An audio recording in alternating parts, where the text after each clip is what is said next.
Hello दोस्तों, कैसे हैं आप लोग। मुझे उम्मीद है कि आप लोग अच्छे होंगे और अच्छे से पढ़ाई कर रहे होंगे। इस वीडियो में आपको बताने वाले हैं NCERT क्लास 8th हमारी दुनिया। चैप्टर तीसरा है उद्योग और इसके अंतर्गत जितने भी प्रश्न हैं सभी प्रश्न का उत्तर करेंगे। चलते हैं अभ्यास के प्रश्न से। पहला है बहुवैकल्पिक प्रश्न। पहला क्वेश्चन है, उद्योग का संबंध किस प्रकार की गतिविधि से होता है? सामाजिक, सांस्कृतिक, आर्थिक, जैविक। इसका राइट आंसर हो जाएगा आर्थिक। उद्योग का संबंध आर्थिक गतिविधियों से होता है। क्लियर है। अगला है बृहत उद्योग में पूंजी निवेश की सीमा होती है 1 करोड़ से अधिक, 50 करोड़ से अधिक, 10 लाख से कम, 50,000 मात्र। इसका राइट आंसर हो जाएगा 1 करोड़ से अधिक। बृहत उद्योग में पूंजी निवेश की सीमा 1 करोड़ से अधिक होती है। क्लियर है। अगला है तीसरा नंबर, दावा उद्योग किस प्रकार का उद्योग है? आधारभूत उद्योग, संयुक्त क्षेत्र उद्योग, हल्का उद्योग, उपभोक्ता उद्योग। दावा उद्योग उपभोक्ता उद्योग है। क्लियर है। अगला क्वेश्चन है, इनमें कौन औद्योगिक प्रदेश नहीं है? इनमें कौन औद्योगिक प्रदेश नहीं है? दक्कन प्रदेश, छोटा नागपुर प्रदेश, मुंबई पुणे क्षेत्र, गुड़गांव दिल्ली मेरठ प्रदेश। इसका राइट आंसर हो जाएगा दक्कन प्रदेश औद्योगिक प्रदेश में नहीं आता है। ये तीनों आ जाता है, छोटा नागपुर प्रदेश, मुंबई पुणे क्षेत्र, गुड़गांव दिल्ली मेरठ प्रदेश। ये सब क्या होता है? औद्योगिक प्रदेश में आ रहा है, लेकिन दक्कन प्रदेश नहीं आ रहा है। क्लियर है। अगला क्वेश्चन है, इनमें कौन कृषि आधारित उद्योग है? फर्नीचर उद्योग, कागज उद्योग, वस्त्र उद्योग, तांबा प्रगलन उद्योग। इसका राइट आंसर हो जाएगा वस्त्र उद्योग। वस्त्र उद्योग कृषि आधारित उद्योग है। क्लियर है। दूसरा है, खाली स्थानों को उपयुक्त शब्दों से पूरा करें। पहला है, भिलाई लौह इस्पात देश राज्य में है? भिलाई लौह इस्पात छत्तीसगढ़ राज्य में है। अगला है, उद्योग के अंतर्गत कच्चे माल को डैश के उत्पादों में बदला जाता है? उद्योग के अंतर्गत कच्चे माल को अधिक मूल्य के उत्पादों में क्या कर जाता है? बदला जाता है। अगला है, फर्नीचर उद्योग डैश उद्योग का उदाहरण है? फर्नीचर उद्योग है, लघु उद्योग का उदाहरण है। चौथा है, पूंजी निवेश के आधार पर उद्योग डैश प्रकार के होते हैं? पूंजी निवेश के आधार पर उद्योग 3 प्रकार के होते हैं। अगला है, सीमेंट उद्योग डैश उद्योग के अंतर्गत आता है? सीमेंट उद्योग खनिज आधारित उद्योग के अंतर्गत आता है। क्लियर है।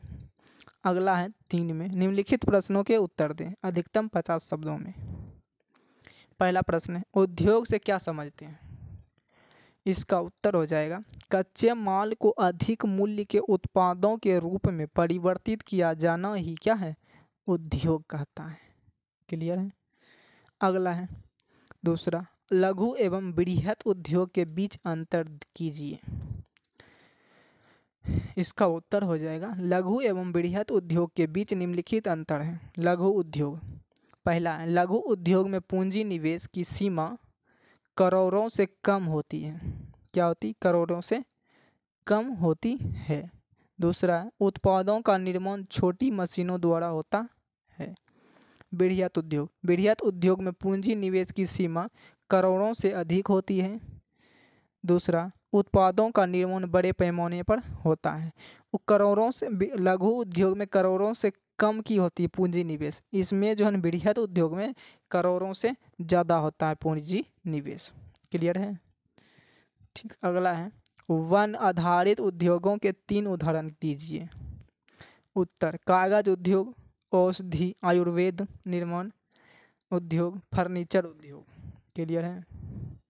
चौथा, संयुक्त क्षेत्र का उद्योग किसे कहा जाता है? उदाहरण दीजिए। इसका उत्तर हो जाएगा जिस उद्योग का संचालन सरकार एवं निजी व्यक्ति या व्यक्तियों के समूह द्वारा होता है। संयुक्त क्षेत्र का उद्योग कहा जाता है, जैसे मारुति उद्योग। ये सब क्या हो गया? संयुक्त उद्योग हो गया। अगला है सार्वजनिक एवं निजी क्षेत्र के उद्योगों के बीच अंतर उपयुक्त उदाहरण के साथ कीजिए।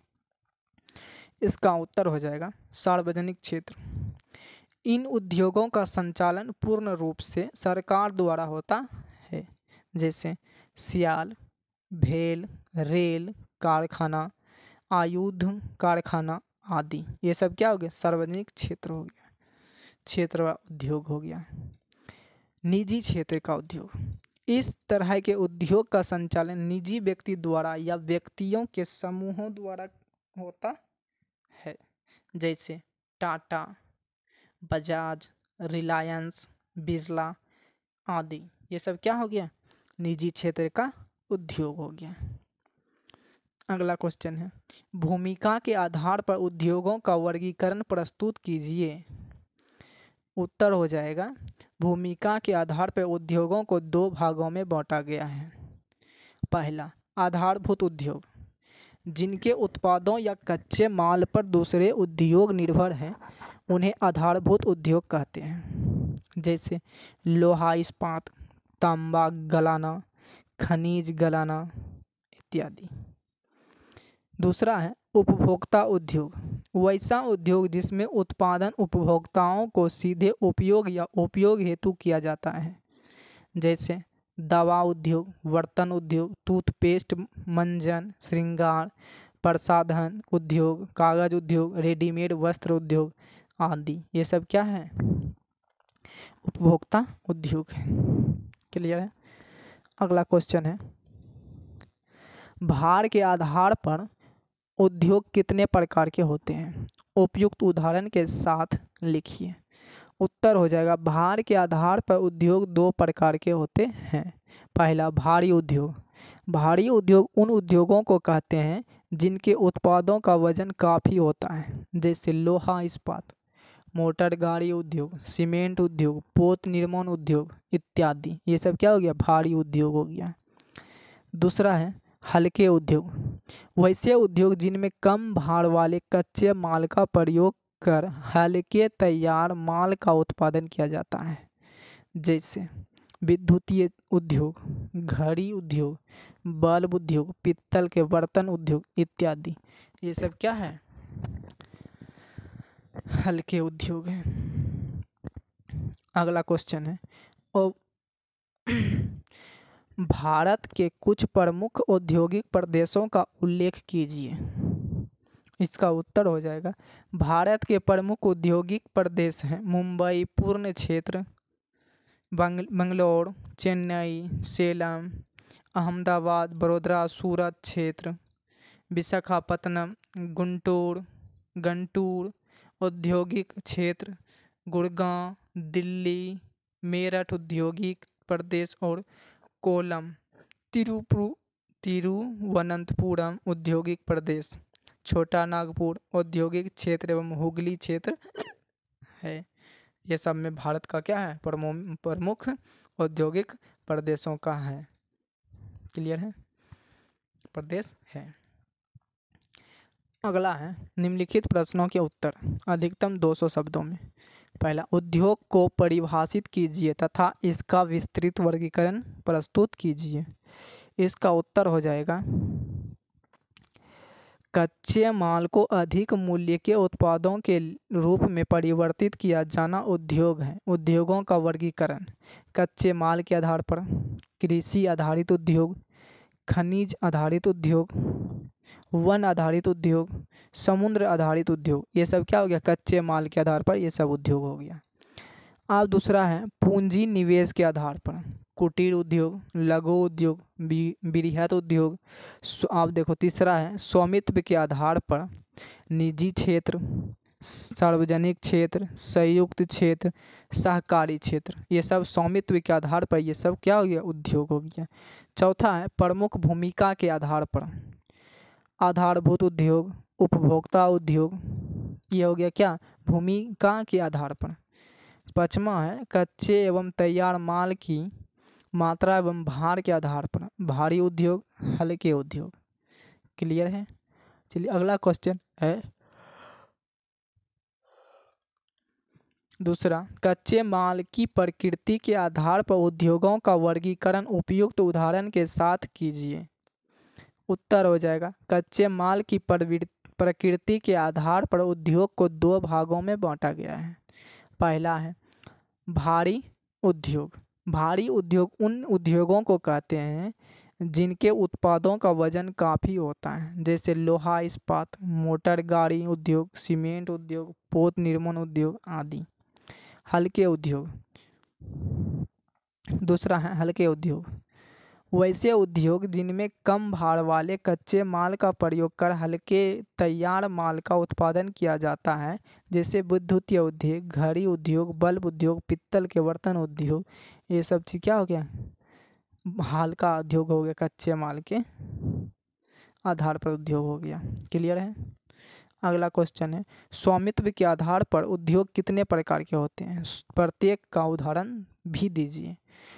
इसका उत्तर हो जाएगा, स्वामित्व के आधार पर उद्योग 4 प्रकार के होते हैं। पहला, निजी क्षेत्र के उद्योग। इस तरह के उद्योग का स्वामित्व एवं संचालन निजी व्यक्ति द्वारा या व्यक्तियों के समूह द्वारा होता है, जैसे टाटा, रिलायंस, बजाज, बिरला, जिंदल इत्यादि द्वारा स्थापित उद्योग को क्या कहते हैं, स्वामित्व निजी क्षेत्र के उद्योग कहा जाता है। क्लियर है। दूसरा है सार्वजनिक क्षेत्र के उद्योग। इन उद्योगों का स्वामित्व एवं संचालन पूर्ण रूप से सरकार द्वारा होता है, जैसे सियाल, भेल, रेल कारखाना, आयुध कारखाना आदि। ये सब क्या हो गया, सार्वजनिक क्षेत्र के उद्योग हो गया। क्लियर है। तीसरा है संयुक्त क्षेत्र। इसके अंतर्गत स्वामित्व एवं संचालन सरकार एवं निजी व्यक्ति या व्यक्तियों के समूह द्वारा होता है, जैसे मारुति उद्योग। ये सब कुछ चीज़ को क्या कहते हैं, संयुक्त क्षेत्र का उद्योग कहा जाता है। क्लियर है। चौथा है सहकारी क्षेत्र। इसका स्वामित्व कच्चे माल की पूर्ति करने वाले उत्पादकों, श्रमिकों या दोनों के हाथों में होता है तथा लाभ हानि का विभाजन भी अनुपातिक होता है, जैसे सुधा डेयरी, केरल के नारियल आधारित उद्योग आदि। ये सब क्या हो गया, सहकारी क्षेत्र का उद्योग। क्लियर है। अगला क्वेश्चन है चौथा, उद्योगों की अवस्थिति को प्रभावित करने वाले कारकों का वर्णन कर भारत के 5 औद्योगिक प्रदेश के नाम लिखिए। इसका उत्तर हो जाएगा, उन स्थानों पर उद्योग स्थापित करना ज़्यादा श्रेयस्कर होगा जहां कच्चे माल की उपलब्धता, बाजार, परिवहन, श्रमशक्ति, पूंजी आसानी से उपलब्ध है। लेकिन कभी कभी सरकार पिछड़े क्षेत्रों को विकसित करने के उद्देश्य से भूमि, विद्युत, जल तथा परिवहन जैसी मूलभूत आवश्यकताओं को उपलब्ध कराती है। भारत के 5 औद्योगिक प्रदेश मुंबई, पुणे क्षेत्र, बेंगलुरु, चेन्नई, सेलम, अहमदाबाद, बड़ोदरा, सूरत क्षेत्र, विशाखापत्तनम, गुंटूर औद्योगिक क्षेत्र, गुड़गांव, दिल्ली, मेरठ। क्लियर है। अगर आप लोग को हमारी वीडियो पसंद आए तो चैनल को सब्सक्राइब करके वीडियो को लाइक कर दें और अपने दोस्तों के साथ शेयर कर दें। आज की क्लास यहीं तक, फिर मिलते हैं अगले क्लास में, तब तक के लिए धन्यवाद।